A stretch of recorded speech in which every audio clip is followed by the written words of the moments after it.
Y a raíz de esta canción que escuché, de que quería ayudarnos a verte como rey, y el Señor me dijo, depende de vos. Hablé de lo que he hablado acá algunas veces, el ejemplo del semáforo, ¿se acuerdan? Con mi esposa veníamos para acá con Katy para la reunión y hablábamos de lo mismo. El semáforo es un artículo luminoso que por la alternancia de los colores ordena el tránsito, ¿verdad? Cuando vos vas con tu vehículo y el semáforo se pone en rojo, ¿qué hay que hacer? Seguir, Y cuando está en amarillo, y lo que salga en ese momento. Depende que alguien venga atrás y me lleve puesto, todo se acelera, ¿cierto? Y cuando está en verde, sé que tengo vía libre. Entonces la pregunta que yo hago tanto cuando enseño en la universidad como acá es, ¿qué hay atrás de un semáforo? Una vez un alumno me dijo, un policía.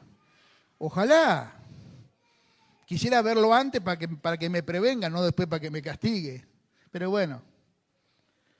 No, atrás de un semáforo hay una norma, una ley, que fija mi conducta. Una norma que dice que cuando está en rojo, el vehículo que vaya ahí tiene que frenar, y la norma dice que el otro que está en verde puede pasar porque yo he frenado. Ahora vivimos en Argentina, ¿verdad? Yo no sé vos, pero yo vivo acá. Y en nuestro corto viaje que tengo de casa acá, 4 kilómetros, vimos cuántas infracciones vimos, no sé, yo pierdo la cuenta. De gente que intencionalmente y sin necesidad alguna pasa en rojo. O llega al semáforo, se detiene, si no hay nadie, ¡brum! Entonces siempre pregunto, ¿en qué se convierte alguien que viola voluntariamente una norma? ¿Un qué?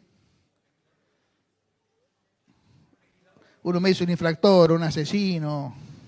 Es eso. Infractor es poco. Asesino, potencial. Lo peor de todo, que se convierte en un anarquista. El anarquismo es aquella gente cuya ideología es rechazar toda autoridad. Anarquía es una palabrita formada por A, que es una partícula negativa. Arquía viene de gobierno. No quiero que nadie me diga lo que tengo que hacer. Entonces, si vos vas en la calle, te parás y alguien pasa en rojo, gritale anarquista. Se va a armar un matete, porque el tipo va a frenar a ver qué tipo de insulto es, porque no lo conocía. Uno conoce todos los demás, pero anarquista. Claro, eso pasa en el mundo. Pero ¿saben qué, hermanos? En la iglesia hay anarquistas. Y esa es una preocupación enorme. ¿No tenemos el cosito acá? ¿Algún técnico Ven, Iván, poneme bajo el paraguas del reino. ¿Qué quiero decir cuando digo que en la iglesia hay anarquistas? En uno de los coros que cantamos aquí hay una frase espectacular que dice que el velo se rasgó. ¿Se acuerdan cuando Jesús muere y dijo, consumado es? El velo del templo que impedía que la gente tuviera relación con Dios se partió de arriba abajo. Y cuando yo pregunto cuál es el evangelio de Jesucristo, cuál es la gran noticia del evangelio de Jesucristo, la gran noticia es que por Jesucristo yo tengo libre acceso al Padre ahora. No tengo que pedir audiencia y no tengo que ir a ningún intermediario para hablar con Dios. Hermanos, es una notición. No hay noticia más grande que esa. No hay ninguna jerarquía religiosa, ni el Papa, ni el cura, ni el pastor, que se interpongan entre Dios y yo. Porque el velo se rasgó y yo tengo la posibilidad ahora de tener comunión con Dios. Ahora, ¿qué significa eso? Que si yo voy a Dios, lo que voy a recibir es la orientación de Dios para la vida. No lo que a mí me viene bien, lo que Dios quiere para mí. Y ahí entran los ajustes. Por eso no basta con cantar, no basta con congregarse, con reunirse.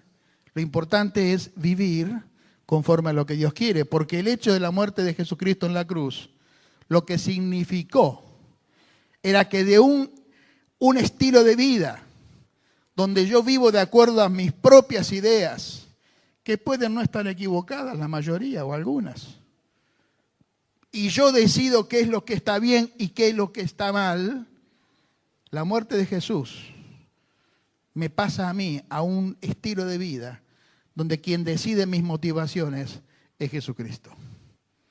Y todas mis relaciones se tiñen, se impregnan de la voluntad de Dios. Y fíjense los cuadritos que están acá atrás.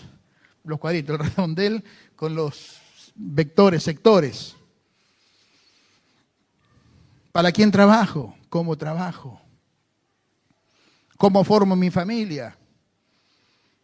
¿En base a qué criterios, a qué pensamientos? ¿En base a qué valores? ¿Ustedes quieren tener hijos e hijas que honren a Dios? Pues hónrenlos ustedes como padre. No sean religiosos porque la religión los va a apartar a los hijos de Dios. Sean un ejemplo viviente de lo que es ser cristiano.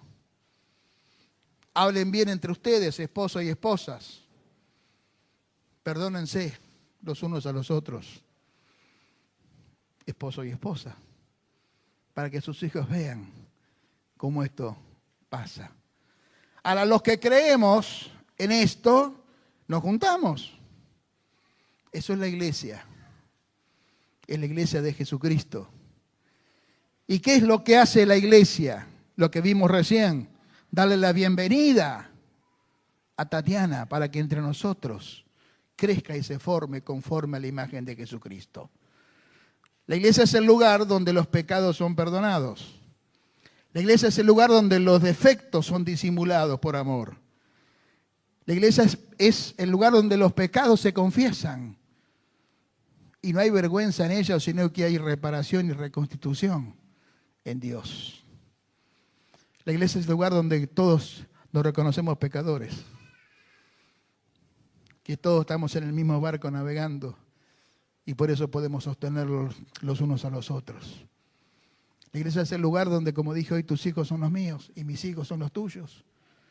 La iglesia es el lugar donde los hijos de los pastores no tienen que ser ejemplos porque son hijos de los pastores, sino porque son hijos de un hermano, de un papá y de una mamá, pero que estamos en las mismas condiciones que todos los demás. ¿Se entiende, hermanos?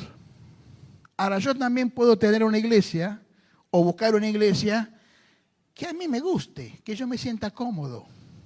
Por ejemplo, que nadie me moleste.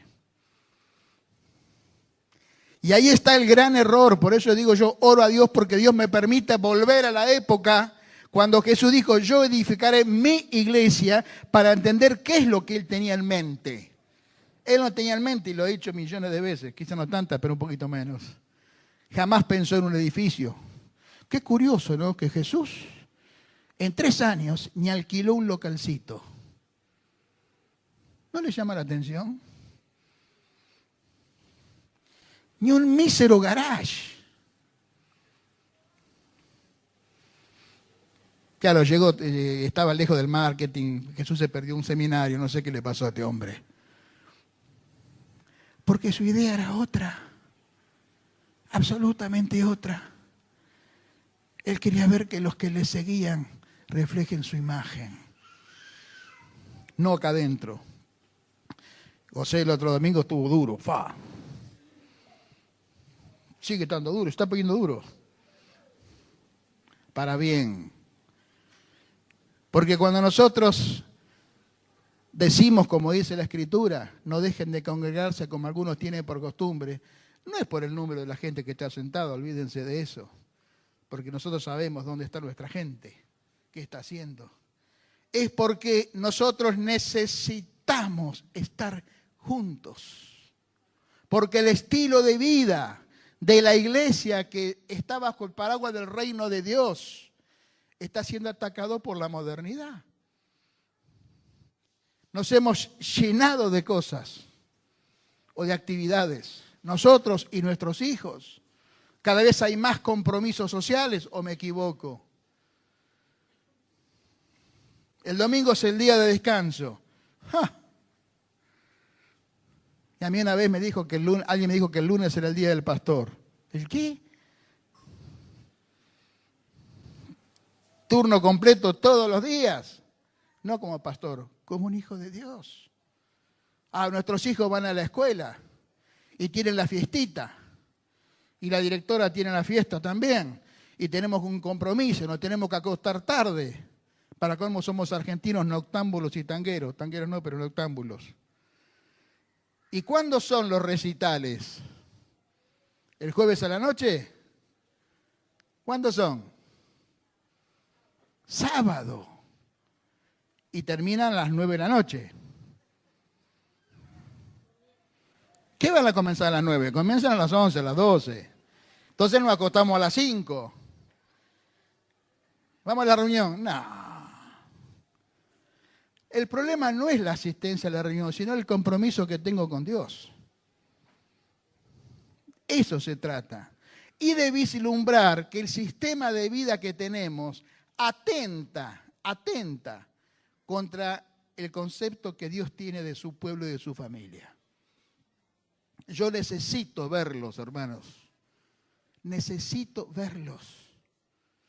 Porque verte a vos me habla de tu fidelidad en Dios. Y cuando yo estoy cansado, estoy preocupado, estoy desanimado, quizás verte me hace bien. Entonces me esfuerzo por congregarme.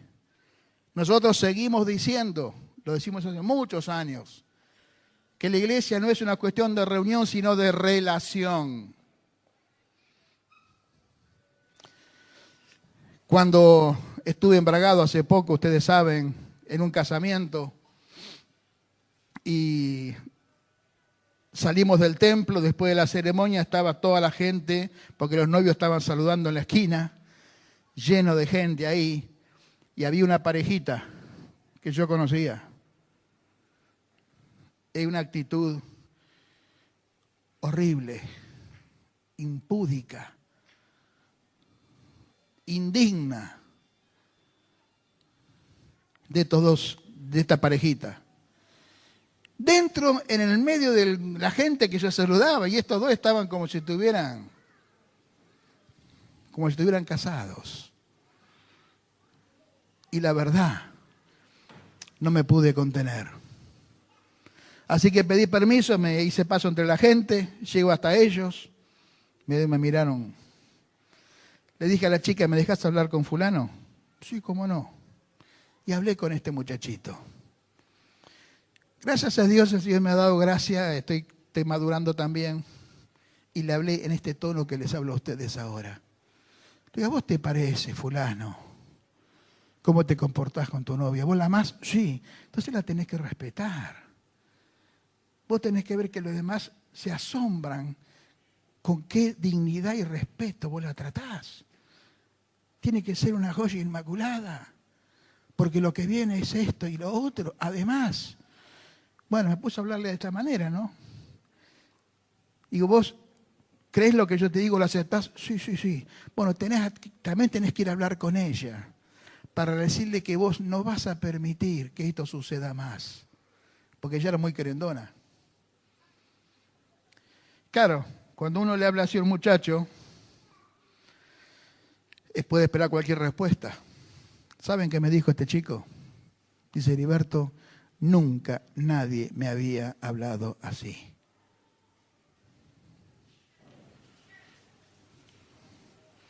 Al día siguiente lo veo en una reunión. Yo hice el gesto que uno hace, hice así.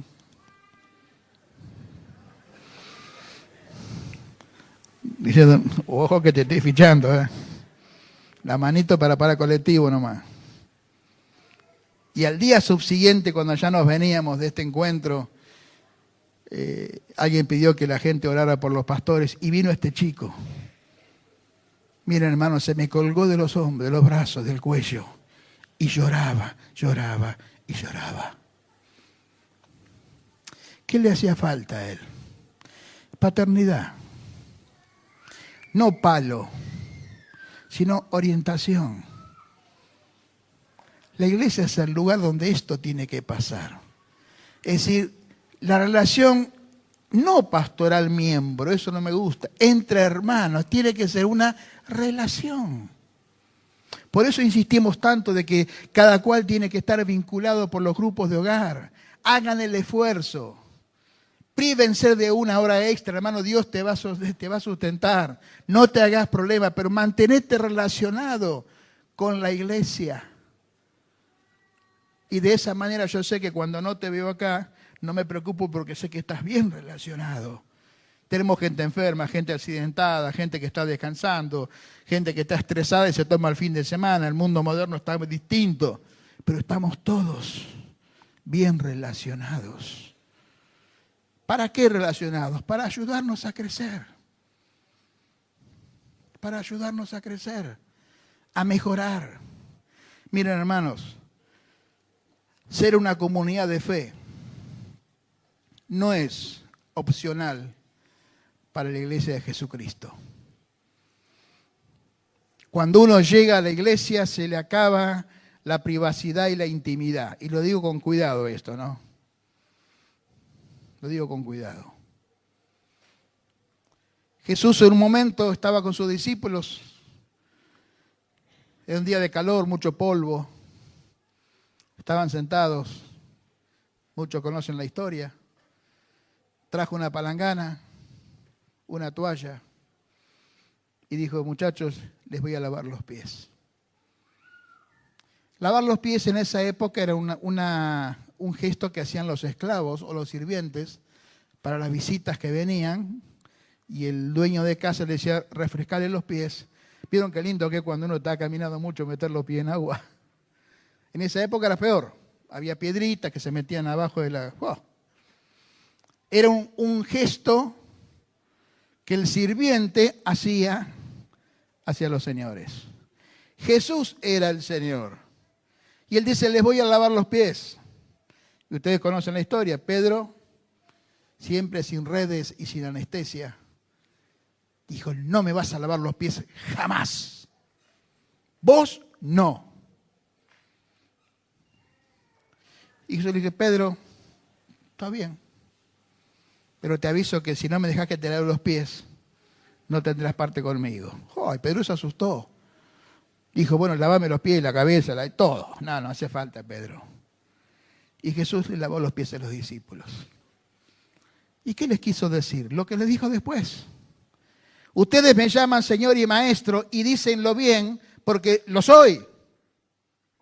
Ahora, si yo, el Señor y el Maestro, he hecho esto con ustedes, es para que ustedes también lo hagan entre ustedes.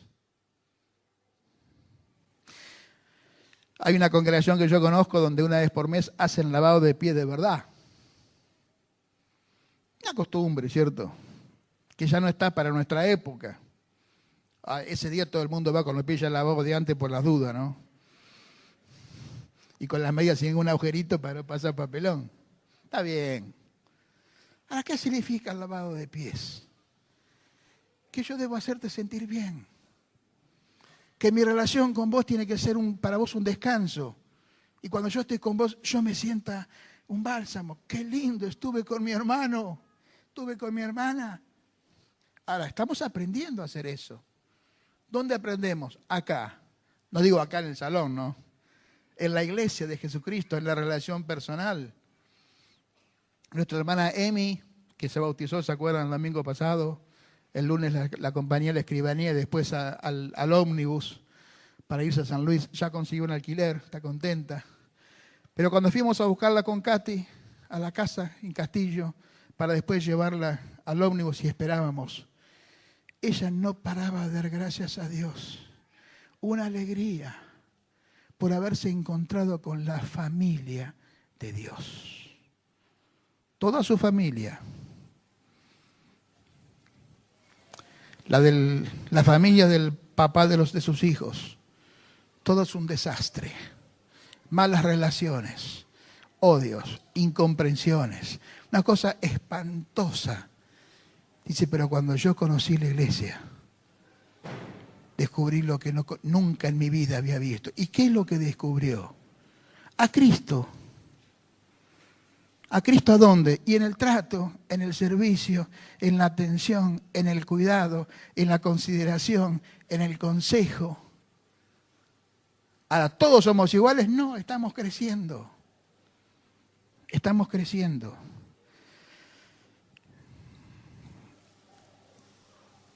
El Papa acaba de decir que está diciendo una frase, no sé cuánto va a aguantar. Vamos a orar por él para que aguante, porque está diciendo cosas fuertes. Dijo, la iglesia no es una ONG caritativa. Depende de qué idea tengo yo de qué es la iglesia, ¿no? Si yo vengo para que la iglesia me satisfaga mis necesidades, y puedo ir a cualquier lugar, no hace falta que sea la iglesia. Cuando Jesús estaba con sus discípulos y vienen, le golpean la puerta, Jesús, te buscan. ¿Quién? Tu madre y tus hermanos, que ustedes conocen. Jesús, mirando a sus discípulos, dijo, estos son mi madre y mis hermanos. Todo aquel que hace la voluntad de mi Padre que está en los cielos, esa es mi familia. Que el Señor nos dé revelación de esto.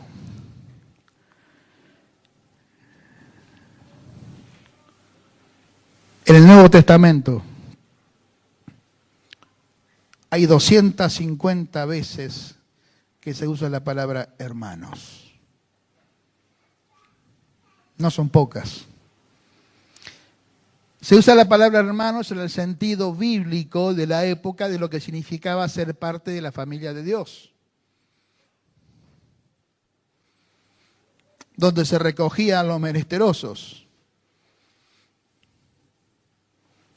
Hablamos con los pastores el otro día, los pastores del presbiterio, que vamos a resucitar algunas enseñanzas que por años nos han bendecido tanto a nosotros y a nuestros hijos, que por las cosas que han pasado hemos aflojado.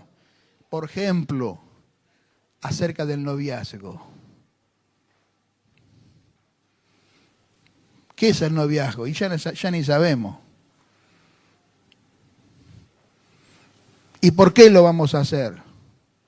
Porque vemos la necesidad de que en el pueblo de Dios haya una clara conciencia de la santidad que Dios requiere. Entonces un joven, jovencito, jovencita, por su edad, no está impedido de ser un discípulo de Jesucristo. Es un discípulo. Y como discípulo tiene que vivir. Como yo le dije a este muchacho. Sí, es un discípulo, entonces tenés que cambiar la manera de pensar. Porque con mi actitud, con tu actitud, estás edificando al resto. Por eso yo le digo, hermano, tantas veces que cuando nos convocamos para el almuerzo fraternal, no es para pasar un momento lindo, nada más. Es para que juntos estamos edificando la familia de Dios. ¿A dónde voy a ir a contar mis necesidades y mis angustias y mis miserias? Sino ante mis hermanos, donde yo sé que no se van a escandalizar, sino que van a orar por mí, para que Dios me dé libertad. Amén. Ahora, claro, hay que combatir y hacer lo contrario a lo que el mundo nos ofrece. Miren, yo recuerdo hace, 30 años capaz, no sé, un poquito menos. Yo trabajaba en un banco en Ramos Mejía y vivía acá a una cuadra del cementerio de Morón. No tenía auto, estábamos recién casados y era la época donde había paro de trenes muy seguido. Claro, tomar el tren en Ramos Mejía, sobre Rivadavia, el micro, cuando no había trenes, o esperabas 7 horas, o te transformabas en un increíble Hulk, Tarzán, rompías todo y hacías fuerza y golpeabas a otro para agarrarte y entrar, y te convertías en un animal. Y fue mi mejor época, bajé bastante de peso, porque me venía caminando. No era tanto, 5 kilómetros, no mata a nadie. ¿Pero por qué lo hacía? Porque yo dije, yo tengo que combatir mi deseo de subirme y de hacer lo que Dios no quiere, y voy a hacer lo contrario. Y aprovechaba, venía orando, cantando, pensando, en encontrar a mi mujercita en casa, y me alentaba. Ahora, ¿por qué digo esto, hermanos? Porque el congregarnos no solo es una obediencia a Dios, sino es una necesidad que yo tengo para sentirme parte del cuerpo. Ahora, hay tantas situaciones que me dicen, quédate tranquilo, quédate en casa. ¿O no? Ahora, yo no vengo porque soy religioso y tengo que cumplir. No. Es porque quiero estar con mi familia. Necesito estar con mi familia. Cuando yo he estado enfermo, era una oportunidad. Ustedes se enteran porque Katy viene. Y cuando ella está enferma, ustedes se enteran porque yo vengo. No me quedo a cuidarla, pobrecita. Si son 2 horas, tomate un té. Hay otro momento para cuidarla, ¿no?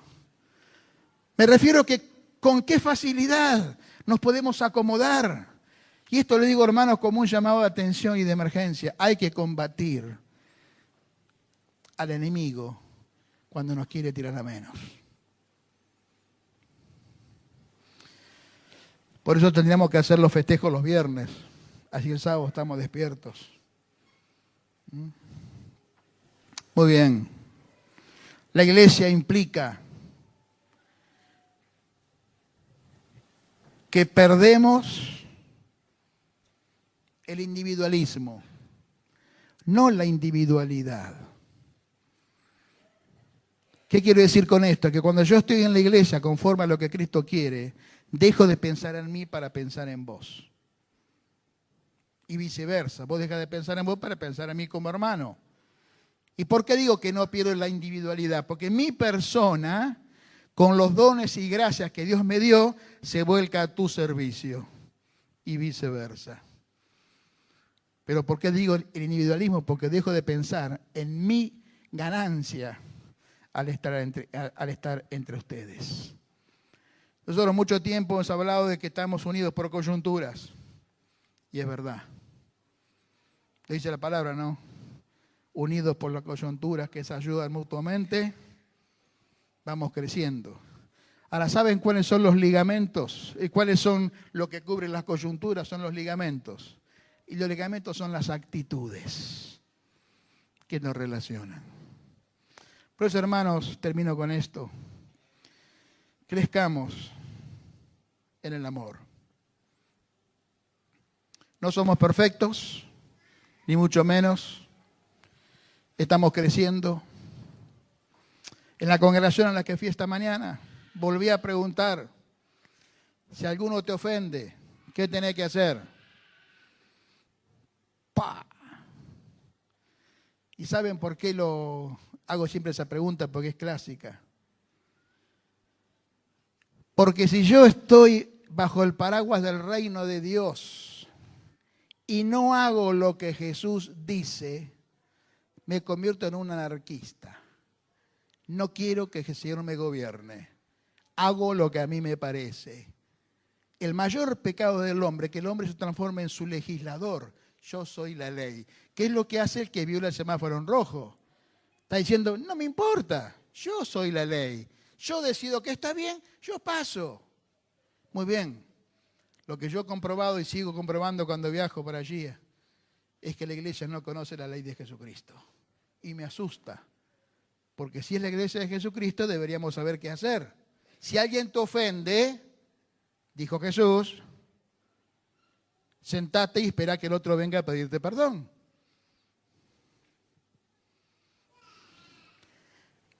Hermano, es lo que Jesús dijo, yo no voy a inventar nada. Ahora, ¿saben qué? Dios ha hablado por Jesucristo. No tengo manera de esquivar el bulto. Una vez el Señor me dijo, escribí sobre los sí, pero. ¿Lo qué? Sí, pero. Jesús orando al Padre dice, Padre, que sean uno. Sí, pero ¿con quién? ¿Con este? No, vos no sabés. Jesús dijo, tenés que orar por los que te hacen mal. Ah, no. Si alguien te ofende, me ofendió, que venga a pedirme perdón. Hasta que él no venga, yo le retiro el saludo. ¿Saben qué? Me he transformado en un anarquista, en un terrorista dentro del reino de Dios, porque me resisto a hacer lo que Jesús me mandó. Hay que pensar, ojo, los pastores, los líderes, deben pensar lo que estamos enseñando. Jesús dijo, si alguien te ofende, anda a hablar con él. Claro, yo sugiero que ores primero. Te sugiero que le perdones primero. Anda a hablar con él. Y estando vos y él solos, decirle, querido, me ofendiste. Si te escucha y se arrepiente, has salvado a tu hermano.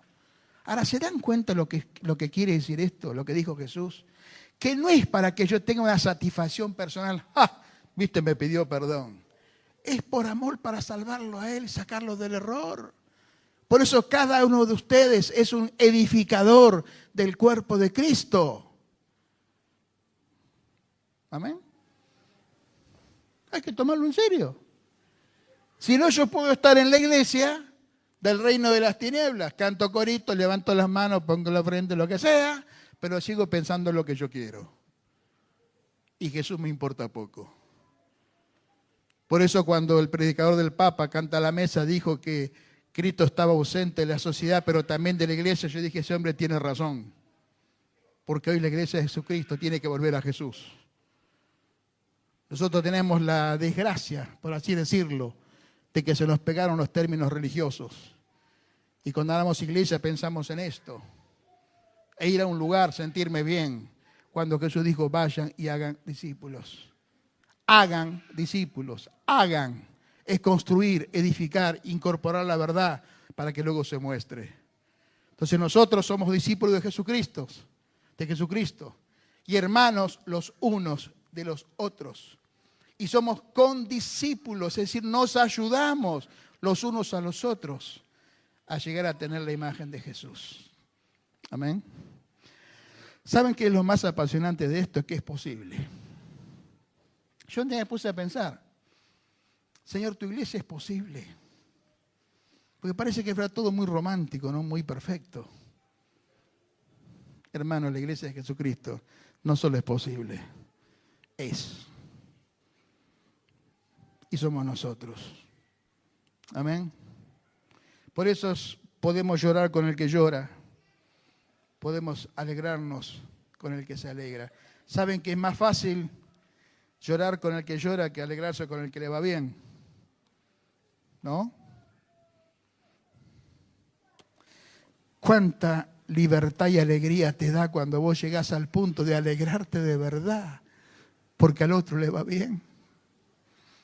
Aunque a mí no me vaya bien. ¡Qué bien, querido! Hace poco tuve una situación con una persona de la iglesia que en mi criterio estaba tomando una decisión equivocada. Entonces con Katy le hablamos. Dije, mirá, nos parece que no es lo correcto. Era un consejo nada más. No había una ley de Dios. Pero por la experiencia, por nuestra historia, dijimos, me parece que no. Y no le gustó mucho. Y yo sentí de llamarla después y mirá, te apoyamos a vos.